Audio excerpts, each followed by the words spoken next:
Bonjour, bonjour, soyez les bienvenus et ouvrez grand vos oreilles car nous allons découvrir une nouvelle langue. Je résume donc la situation. Nous étions en juin 1927, j'avais donc 27 printemps, toujours pas de mari et 3 enfants. Flora, bientôt 8 ans, Rocky 3 ans et Saskia 8 mois. Et j'attendais pour le mois de janvier 1928 un nouvel enfant dont le papa était un Chinois aussi charmant qu'invisible puisqu'il était reparti pour Shanghai. Mais une fois de plus, mon château du Petit Plaisir avec ses habitants me servait de cocon protecteur et bienveillant dans lequel je me lovais tout le temps de ma grossesse, me laissant bichonner de tous les côtés tout en mesurant la chance extraordinaire que j'avais. Le Petit Plaisir était une ruche bourdonnante et joyeuse, où les gens allaient et venaient toute la journée, un peu comme si c'était une seconde place du village. Les fermières venaient apporter leurs œufs ou leur fromage et en profitaient pour discuter avec Sidonie et Marie-Antoinette. Les enfants, amis de Flora ou Rocky, déboulaient en hurlant après l'école. Les membres de notre chorale passaient en dehors des jours de répétition pour travailler musicalement avec Jeffrey. Et les amis de la famille ou les relations de travail s'attardaient souvent plusieurs jours au château, tant l'ambiance y était plaisante. Bref, ce lieu était en tout point ce qu'avait souhaité mon grand-père. Un endroit enchanteur où chacun pouvait s'épanouir, seul ou en compagnie des autres. Et je crois que nous avions tous, de manière plus ou moins consciente, le désir que ce temps béni dure le plus longtemps possible. En ce qui me concernait, je pensais toujours à Archie, mais j'avais décidé, pour moins souffrir, de le mettre dans un petit nuage, dans un coin de ma tête, et de l'emmener partout avec moi, comme si nous étions toujours ensemble virtuellement. J'étais un peu comme les enfants qui s'inventent un ami imaginaire. Et je dois dire que tant que je ne réfléchissais pas trop, cela fonctionnait assez bien. Et honnêtement, avec les journées bien remplies que j'avais, en plus du poids d'un gros bébé dans le ventre, je n'avais guère le temps de pleurnicher sur mon sort. Lorsque j'avais annoncé par télégramme à Quan Zhu, mon bel amant chinois, que nous allions avoir un enfant, j'eus l'impression par sa réponse que le ciel de jade lui était tombé sur la tête. Il ne comprenait pas comment c'était possible. On faisait pourtant les bébés de la même manière en Chine qu'en France, me semblait-il. Il était très ennuyé, je le percevais, mais en même temps, sa bonne éducation l'obligeait à feindre une sorte de joie. Sergueï, qui connaissait bien les Chinois, me dit que la famille de Quan lui avait sûrement choisi une femme depuis longtemps et que ce serait un déshonneur terrible pour lui d'avoir une famille en France. De mon côté, je n'avais aucune envie de lui imposer de venir vivre avec moi. Toutefois, comme pour mes autres enfants, je souhaitais ardemment qu'il reste en contact souvent avec son futur bébé. Comme Quan travaillait en collaboration avec le consulat français, il venait 2 fois par an à Paris et y restait chaque fois 2 mois environ. Il fut donc convenu qu'il reviendrait en France un peu avant la naissance et resterait avec notre enfant et moi-même pendant un bon moment. Pour le reste, il devrait bien se débrouiller avec sa famille et sa future femme choisie et leur raconter ce qu'il voudrait comme histoire. Les mois passèrent comme d'habitude à une allure folle et nous fûmes, en un claquement de doigts, début décembre, à 1 mois du terme de ma grossesse. Ma grand-mère vint me trouver un matin, un grand sourire aux lèvres, et me dit qu'elle avait eu une idée. Lorsqu'Épiphanie avait une idée, il fallait savoir qu'elle ne vous la soumettait qu'à titre indicatif, car elle était déjà décidée à la mettre en œuvre de toute façon. Elle me dit que pour Noël qui arrivait dans un mois, elle souhaitait inviter au château tous les pères de mes enfants ainsi que leurs proches. Elle tenait ainsi à leur montrer qu'ils faisaient partie de la famille malgré la distance qui les séparait de nous la plupart du temps. En une seconde, j'eus la vision du Petit Plaisir envahi de Chinois, d'Américains et de Russes mélangés aux habitants du village dans une joyeuse pagaille juste quelques jours avant mon accouchement. Toutefois, en y réfléchissant un peu, je me dis qu'une fois de plus, Épiphanie avait eu une idée merveilleuse et qu'effectivement, si je voulais préserver les liens de mes enfants avec leurs pères respectifs, la fête de Noël était le moment le plus propice à ce grand rassemblement. Je lui répondis donc que j'étais enchantée, mais que je pensais que la famille de Kwon ne viendrait jamais chez la femme de mauvaise vie qui avait détourné leur fils du droit chemin. Toutefois, les invitations furent lancées et nous avions 1 mois pour mettre sur pied, une fois de plus, un Noël inoubliable avec cette fois-ci une dimension internationale. Marmaduke venait toujours à Noël et depuis qu'il avait fondé une autre famille, sa charmante femme texane et ses enfants venaient également avec plaisir. Cette année, puisque nous avions décidé de faire les choses en grand, il serait accompagné de quelques proches, c'est-à-dire une douzaine de personnes. Sergueï était lui bien entendu ravi de venir avec Fabio et il nous dit que pour l'occasion, il viendrait avec une autre branche de la famille russe que nous n'avions pas encore rencontrée et qui mourait d'envie de nous connaître. Une dizaine de personnes environ. Enfin, la réponse de Kwon me parvint et elle m'étonna un peu, je dois dire. Il disait que l'idée d'être le père de mon futur enfant avait fait son chemin dans sa tête et que finalement il était envahi d'une grande bouffée de joie. Ouf! Après avoir reçu notre invitation, il avait donc décidé de tout avouer à sa famille, même s'il prenait le risque d'être chassé par son père. Cependant, à son grand étonnement, ce dernier lui avait confié que dans leur jeunesse, sa mère et lui étaient tombés amoureux alors qu'ils étaient respectivement promis à d'autres. Leur histoire avait fait scandale, mais ils avaient tenu bon. Et après plusieurs années de mise au banc par leur famille, ses parents à lui avaient décidé de connaître leurs petits-enfants. Ils avaient finalement pardonné leurs fautes aux tourtereaux et étaient très fiers de la jolie famille de leur fils. Mais les parents de la mère de Quan, eux, n'avaient jamais pardonné et les liens familiaux avaient été coupés totalement. C'est pourquoi lorsque Quan avait raconté toute notre histoire à ses parents, ils acceptèrent avec une grande joie de venir en France rencontrer leur drôle de belle-fille. Et tant qu'à faire, les frères et sœurs et leurs familles respectives seraient du voyage. Allons-y pour 20 Chinois de plus. Devant cette arrivée massive d'invités, j'étais un peu inquiète, car nous aurions tout de même du mal à loger tout le monde. Mais maman me dit que notre adorable boulangère, Madame Cauchois, dont le physique avantageux faisait frémir tous les hommes, s'était aperçu que notre village accueillait de plus en plus de voyageurs qui s'arrêtaient sur le chemin de Deauville et auraient bien aimé se reposer une nuit ou deux dans ce bocage normand si serein. Elle avait donc eu l'idée d'annexer la vieille grange à foin qui jouxtait sa boulangerie et de la transformer en un petit hôtel de charme. Les croissants, brioches et autres viennoiseries qu'elle proposait dans sa boulangerie se retrouveraient donc sur la table du petit déjeuner pour le plus grand bonheur de ses futurs clients. Lorsqu'elle avait annoncé aux villageois son projet de transformer la grange en hôtel, la quasi-totalité des hommes voulut l'aider pour les travaux, aux grandes dames de leurs épouses. Attila, qui était toujours très attiré par elle mais n'avait pas trouvé le courage de se déclarer, vit là une belle opportunité. C'est pourquoi, lorsqu'il nous demanda s'il pouvait prendre quelques heures en plus de son temps libre pour aider la belle à construire son hôtel, nous lui répondîmes tous qu'il pouvait prendre tout le temps qu'il voulait pendant et après les travaux. Mademoiselle Cauchois avait prévu d'ouvrir en janvier. Mais à l'annonce du débarquement de nos invités du bout du monde, elle mit des décolletés un peu plus plongeants que d'habitude, saupoudra ses beignets de gingembre et demanda aux hommes qui faisaient les travaux de mettre les bouchées doubles. Au sens figuré, hélas pour eux. Le résultat fut que le 18 décembre, un Attila radieux hissait l'enseigne chez Rose, hôtel de charme.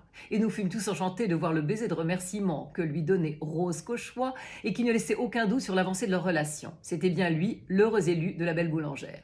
Nous étions donc prêts à recevoir tous nos invités qui devaient arriver le 20 décembre. Ils auraient ainsi quelques jours pour récupérer de la fatigue du voyage avant la soirée de réveillon. Je devais accoucher vers le 8 janvier et j'avais un ventre énorme qui m'empêchait d'être très active pour les derniers préparatifs. Flora et Rocky étaient excités comme des puces à l'idée de rencontrer de vrais Chinois. Et ma petite Saskia, dont nous avions fêté les 1 an 2 mois auparavant, était gaie comme un pinson et gazouillait tout le temps. Son frère et sa sœur étaient vraiment adorables avec elle. Et lorsque je regardais mes 3 trésors, l'émotion me submergeait. Je pensais à Max, mon premier amour, et le papa de Flora, qui avait disparu si jeune que parfois j'avais l'impression que c'était une autre vie. Je pensais aussi à Archie, auquel j'étais liée, comme si un sortilège nous avait dirigés l'un vers l'autre, même si nous avions dû renoncer à notre amour pour le moment. Et je pensais aussi à mon père et à mon grand-père, les 2 figures masculines de mon enfance qui m'avaient tant apporté. Quelques jours avant l'arrivée de nos invités, nous étions tous au coin du feu après le dîner. Il y avait Épiphanie et Igor, ma mère et Mitch, Tatiana et son fiancé, le jeune interne qui avait su ravir son cœur. Je leur dis que lorsque tous nos invités venus du monde entier seraient au château, ce serait une belle cacophonie et que cela ressemblerait à la tour de Babel lorsque chacun s'était mis à parler d'une langue différente. Je me demandais comment nous allions communiquer tous ensemble et je regrettais que nous ne puissions avoir une langue commune. C'est alors qu'Igor nous parla de l'espéranto, cette langue universelle inventée par l'un de ses amis, un certain Louis-Lazare Zamenhof, dans les années 1880. Ce dernier était polonais, mais il voyageait souvent en Russie, et c'est à l'occasion d'une soirée à la cour impériale qu'Igor avait fait sa connaissance. Il avait tout de suite été fasciné par l'enthousiasme du jeune Polonais pour cette langue qu'il était en train de créer, et par son côté idéaliste qui lui faisait soulever des montagnes. Depuis son enfance, Louis-Lazare Zamenhof s'était fait la même réflexion que moi, et que beaucoup d'autres sans doute, en se demandant pourquoi on ne simplifierait pas la communication entre les gens de pays différents en inventant un langage universel. Devenu adulte, en parallèle de son métier d'ophtalmologue, c'est exactement ce qu'il fit. Il publia un livre appelé Langue internationale, ainsi qu'un manuel d'apprentissage. Et il décida ensuite d'appeler cette langue l'espéranto, l'espérance, et se fit d'ailleurs lui-même appeler Doctor Esperanto. Cette langue avait connu un grand succès en Russie avant la Révolution et elle avait trouvé un grand nombre d'adeptes dans le monde entier, y compris en Chine. Mike nous dit que certains de ses amis américains s'y étaient même mis. Malheureusement, Louis-Lazare était mort en 1917 avant de savoir que les organisations internationales comme la Société des Nations s'intéressaient à sa langue. Épiphanie nous dit qu'effectivement, elle en avait entendu parler, mais que beaucoup de gens disaient que c'était un projet totalement farfelu et utopiste. Igor s'insurgea et lui répondit qu'en réalité, c'était une idée magnifique, que celle d'un langage commun, facile à apprendre, qui, sans renier les langues individuelles de chaque pays, permettrait d'éviter les malentendus, au sens propre du terme, entre les peuples. Je dois dire que j'étais absolument convaincue et que je trouvais beaucoup de bon sens à cette démarche hautement pacifiste. En riant, je dis que nous devrions utiliser l'espéranto pour notre soirée de Noël afin que Chinois, Russes, Américains et Français puissent communiquer facilement. Il y eut un petit silence après ma déclaration et je crois bien que tout le monde pensait la même chose. Évidemment, Épiphanie dégaina la première en se levant de son fauteuil. Elle nous dit que c'était une idée géniale et qu'il nous fallait au plus vite trouver un professeur qui vienne au château et nous apprenne en 2 jours les bases de ce langage pour que le soir du réveillon, nous puissions tous nous souhaiter le meilleur d'une seule voix et d'une seule langue. Igor nous dit qu'il était resté en contact assez étroit avec le fils de Louis-Lazare Zamenhof qui se prénommait Adam. Il était ophtalmologue, comme son père, et il avait également repris le flambeau en enseignant l'espéranto et en essayant par tous les moyens de faire rayonner cette langue dans le monde. Adam Zamenhof vivait en Suisse à Lausanne avec sa femme Vanda et son fils Louis-Christophe. Mais peut-être accepterait-il de venir nous rendre visite avant Noël. Ma grand-mère proposa évidemment de l'inviter à loger au château avec sa famille. Sitôt dit, sitôt fait, Igor partit sur le champ dans le bureau pour lui téléphoner. Et nous attendîmes tous anxieusement car nous imaginions qu'Adam Zamenhof avait probablement d'autres projets pour Noël. Mais un quart d'heure après, Igor revenait avec un sourire jusqu'aux oreilles en nous disant qu'Adam avait accepté avec une joie le challenge de venir enseigner en 2 jours l'espéranto à des gens de 4 nationalités différentes.